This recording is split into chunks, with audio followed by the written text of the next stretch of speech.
BFM Business, la librairie de l'écho. Emmanuel Le Chypre. On se retrouve pour la deuxième partie de l'émission avec nos deux critiques habituels. Vous les connaissez bien maintenant. À ma gauche, Christian Chavagneux, Alternatives économiques et Alter Eco Plus. À ma droite, Jean-Marc Daniel, professeur à l'ESCP Europe, le directeur de la revue Sociétal et le critique attitré de la Société d'économie politique. Alors, on commence avec votre choix. Jean-Marc, un choix qui vous va, mais j'allais dire, comme un gant, on sent que vous êtes heureux avec ce choix, Jean-Marc. Oui, j'ai choisi un livre sur la Suisse qui s'appelle « La Suisse, pays le plus heureux du monde ». Par François Garçon, aux éditions Taillandier. Taillandier, oui. Et donc, François Garçon est un universitaire, il enseigne à la Sorbonne et il a publié déjà plusieurs livres sur la Suisse. C'est son deuxième, en fait, livre sur la Suisse. Et il dit, d'ailleurs, au tout début du livre, que quand il est passé à l'émission C'est dans l'air sur la Suisse, il a été frappé du nombre de SMS qui ont été envoyés après l'émission sur dites-nous plus sur la Suisse, apportez-nous des détails, c'est très intéressant ce que vous avez raconté. Et donc, il a choisi sa niche. La Suisse. Voilà. Et donc, alors, il part de trois constats assez simples. Le premier, c'est qu'on a une vision très, très caricaturale de la Suisse, pays de la finance, pays neutre, un peu replié sur lui-même. La deuxième, c'est qu'on oublie quand même que le territoire suisse est particulièrement ingrat. C'est-à-dire, il y a 8 millions d'habitants qui sont dans une situation géographique assez défavorisée. Et donc, ça suppose qu'il y ait un dynamisme, une capacité à répondre à cette adversité géographique très forte de la part des Suisses. Et puis, le troisième constat qu'il fait, c'est que c'est un pays qui, effectivement, normalement, ne pose pas problème. Et quand on parle de lui dans l'actualité, c'est de façon très ponctuelle. Il dit les deux grands événements dont on a parlé récemment, c'est le fait que les Américains les ont obligés à abandonner le secret bancaire et deuxièmement une votation, comme ils disent, un référendum sur l'accueil des étrangers qui était plutôt restrictif, c'est-à-dire qui réclamait des lois beaucoup plus restrictives sur l'accueil des étrangers. Il dit la Suisse, c'est pas du tout ça. Il dit la Suisse, c'est d'abord une grande puissance industrielle. Les grandes nations, dans les grandes nations industrielles, des grandes entreprises industrielles, vous avez des entreprises suisses. Il dit Roche, il dit Nestlé, il dit Novartis, il dit, tout ça c'est suisse. Il dit c'est un pays qui s'est construit et qui continue à se construire sur l'innovation. Il dit une montre suisse, ça coûte environ, ça revient en coût $790. Une montre chinoise, ça revient à $3. Et pourtant, il y a toujours un marché pour les montres suisses. Et donc la Suisse continue à s'être fait son marché, son existence industrielle. Et le troisième élément qui est assez intéressant, c'est qu'il dit, dans cette Suisse qui est effectivement relativement heureuse, qui est une démocratie, qui est un esprit milicien, comme il dit, il y a des tensions et des problèmes qu'on ne voit pas.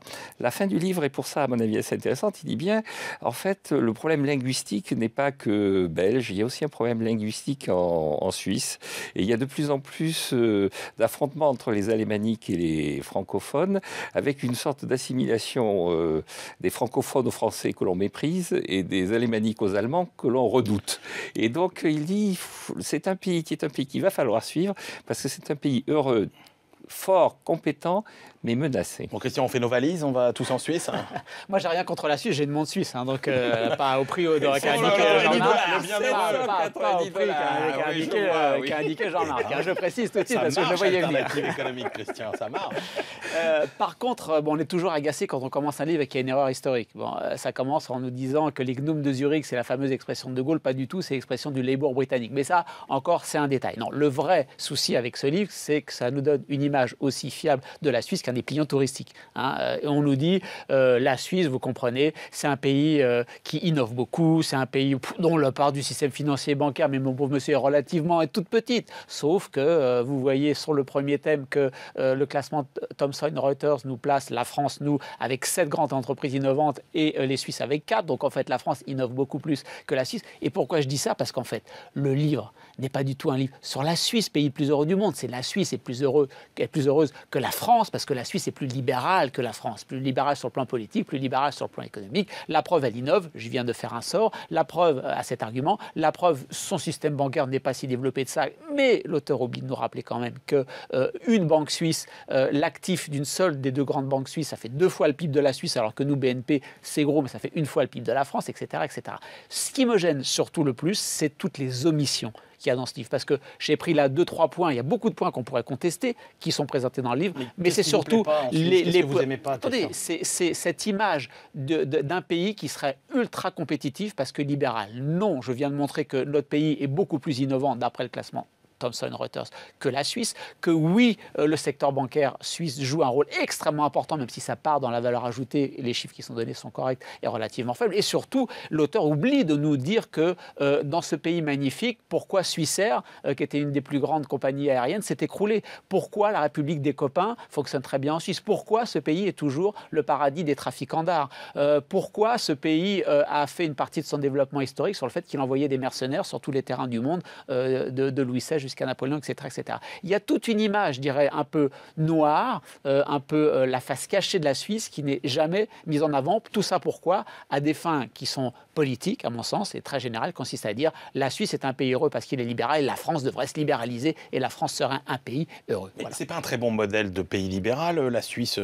Jean-Marc, est-ce que c'est vraiment ce qu'il veut dire, François Garçon? Oui, il veut dire effectivement que la Suisse est quand même un pays libéral. Il insiste sur le fait que le budget fédéral suisse, c'est 11% du PIB, alors que dans beaucoup d'autres pays, y compris des pays fédéraux comme l'Allemagne ou les États-Unis, le budget fédéral est beaucoup plus important. Mais il insiste davantage sur l'aspect plus que libéral. C'est un pays où, comme il dit à un moment donné, les décisions sont prises sur le plan local pour des raisons là aussi géographiques. Les 26 cantons sont obligés d'être relativement autonomes. Historique, parce que c'est très difficile de passer de l'un à l'autre. Effectivement, en plus, ils n'ont pas tous exactement la même histoire. Genève et Zurich sont associés depuis très peu de temps dans leur destin national.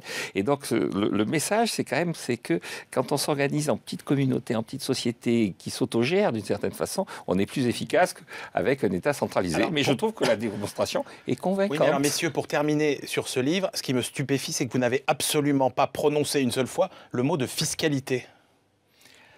Si, alors c'est parce que l'auteur, comme l'a dit fort justement Jean-Marc, débute avec ça en disant évidemment on a fait la une de l'actualité parce que les Américains nous sont tombés dessus. Et d'ailleurs, il faut le reconnaître, hein, le fait d'être un pays neutre a des désavantages, c'est-à-dire que vous n'êtes pas habitué à négocier en bras de fer avec les autres pays et dès qu'on vous appuie un peu trop fort sur la tête, vous craquez. C'est ce qui s'est passé avec la classe politique suisse. Hein. Dès que les Américains ont appuyé un peu trop fort sur la tête, le système oligarchique, je dirais, des élites économiques et politiques suisses a complètement craqué. Il faut rappeler aussi, ce qui n'est pas dit dans le livre, que l'ensemble des cantons se font une course à la fiscalité, au moins-disant fiscal, qui a entraîné le fait que ce pays propose, qui aux entreprises, qui aux particuliers, qui aux plus riches, etc., des terrains pour échapper à l'impôt. Et alors, vous ne m'avez pas parlé de code du travail non plus, Jean-Marc? Sur le code du travail, il y a quand même le fait que le code du travail est très très simple et surtout, il y a une page où il dit, dans le canton de Genève, il y a de temps en temps des problèmes sociaux dans les hôpitaux et il précise qu'en général, c'est du fait des travailleurs frontaliers français qui viennent travailler dans les hôpitaux.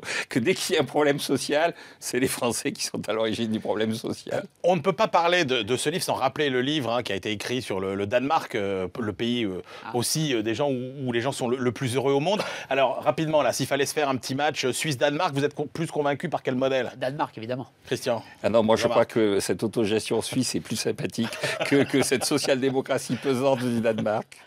Bon, messieurs, on passe au deuxième livre, Le choix de Christian, Le climat est notre affaire, par Attaque aux éditions Les Liens qui libèrent.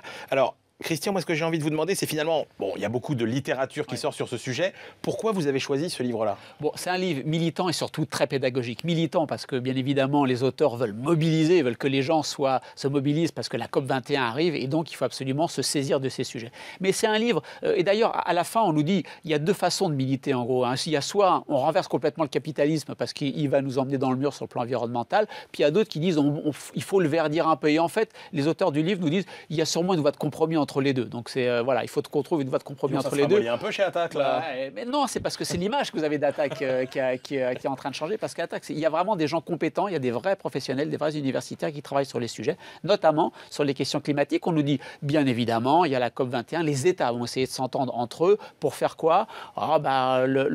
Établir un marché mondial du prix du carbone, ça suffit pas. Il faut mettre un peu de taxation. Pourquoi pas faire un quantitative easing vert, puisque les banques centrales sont prêtes à acheter des titres financiers, pourquoi pas leur donner des titres financiers qui financeraient spécifiquement des projets verts. Donc ça, c'est la partie État. Mais, et là, ce que je trouve c'est le plus original dans tout ce qui est publié actuellement, c'est de nous dire, attention, les entreprises aussi jouent un rôle clé. Cette semaine, on a quand même eu Volkswagen, toute cette affaire. Les entreprises jouent un rôle clé dans la maîtrise du climat.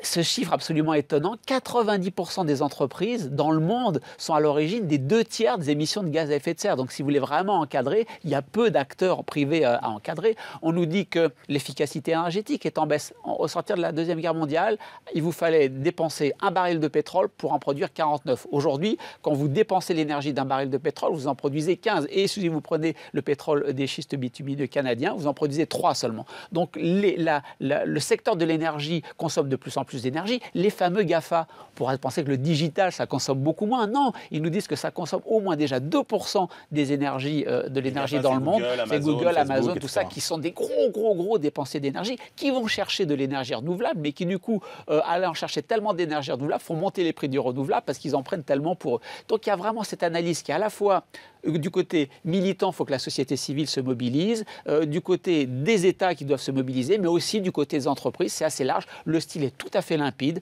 je trouve il est très pédagogique et c'est pour ça que ça fait partie, dans l'ensemble des livres sur le sujet, d'une bonne référence. Jean-Marc, vu de votre nouvelle patrie suisse, oui, alors que pensez-vous de cette publication? Je serais pas enthousiaste, d'autant plus que grâce à Christian, on a quand même vu beaucoup de livres sur ce sujet. C'est un sujet important, Jean-Marc. Sujet important. Non, je ne conteste pas l'importance du sujet. Ce que je trouve intéressant, c'est que le titre lui-même trahit un peu la faiblesse, c'est-à-dire le point d'exclamation, c'est notre affaire. C'est-à-dire comme s'il n'était pas évident que ça puisse être l'affaire d'Attac. D'ailleurs, au tout début, quand ils font leur introduction, ils disent, voilà, nous, notre histoire, rappelons qui nous sommes, notre histoire, c'est plutôt un combat contre le libre-échange, contre l'inégalité de l'échange et tout ça. Or, le sujet était à la mode, c'est le climat. Donc, nous allons être obligés de nous exprimer sur le climat, même si ce n'est pas fondamentalement au départ la source de notre inspiration première. Et donc, effectivement, le livre a un côté un peu chausse-pied. Là, on essaie de faire entrer des choses dans un discours qui est un discours préétabli d'Attaque. Il y a toute une partie sur le libre-échange est à l'origine du réchauffement climatique, le TAFTA contribue, pas est à l'origine. Oui, contribue. Bon, il y a une espèce de biais qui est lié à l'origine du mouvement, qui fait qu'on se perd un peu dans la hiérarchisation des informations, dans la hiérarchisation des critiques, et le côté militant finit par prendre un côté artificiel. Alors c'est vrai qu'il y a des informations intéressantes, comme l'histoire des 90 entreprises qui représentent les deux tiers de la pollution. Il y a un passage d'ailleurs qui est plutôt une fiche de lecture sur un livre de Mitchell qui raconte l'économie du carbone, qui est assez bien expliqué. Puis à un autre moment, on dit, mais vous savez, les entreprises, en fait, c'est des tartuffes, ils sont en train de payer des colloques, mais méfiez-vous, les entreprises du tabac, elles paient aussi des colloques sur le cancer du poumon, donc ne vous laissez pas avoir. Et alors là, ça dérive sur le tabac, on perd 4 ou 5 pages avec le tabac. Donc on sent bien qu'ils ne sont pas très à l'aise avec ce sujet. Leur cœur de métier, c'est quand même de dénoncer le libre-échange. Et à mon avis, ils ont du mal à faire passer l'idée que le libre-échange, la mondialisation est à l'origine du dérèglement climatique. Et c'est pas leur cœur de métier. Il y a des livres qui sont plus adaptés, plus cohérents, des groupes de réflexion qui sont plus cohérents par rapport à ce problème. Pour terminer, Christian, oui. Non, je pense que l'objectif premier du livre n'est pas de montrer que la mondialisation, le libre-échange est à l'origine du dérèglement climatique. L'objectif clair du livre, c'est de dire c'est un événement important. Aujourd'hui, on a avec le climat la possibilité de détruire la planète. C'est donc un enjeu de mobilisation politique et citoyen qui s'appuie sur un raisonnement économique et scientifique qu'on va vous éclairer, parce qu'on a des pédagogues qui sont capables de vous éclairer le sujet. Mais l'objectif, il est vraiment politique. Saisissons-nous du sujet. Oui, il faut qu'on fasse pression sur les États, mais attention, il y a des grands acteurs du climat qui sont les entreprises. N'oublions pas les entreprises. Et ça, c'est un message qu'il faut entendre, je pense. Et le pape n'a pas dit autre chose dans son voyage aux États-Unis. Donc, vous voyez, quelque part... Le pape et Attaque, c'est pas forcément leur cœur de métier. Donc, c'est intéressant, mais je pense qu'il y a des livres qui sont plus pertinents sur le sujet que les encycliques catholiques ou le militantisme... Le libéral laïcard est toujours présent. Ou le militantisme protectionniste. Merci, messieurs. On se retrouve dans quelques secondes pour la dernière partie de l'émission avec nos chroniqueurs.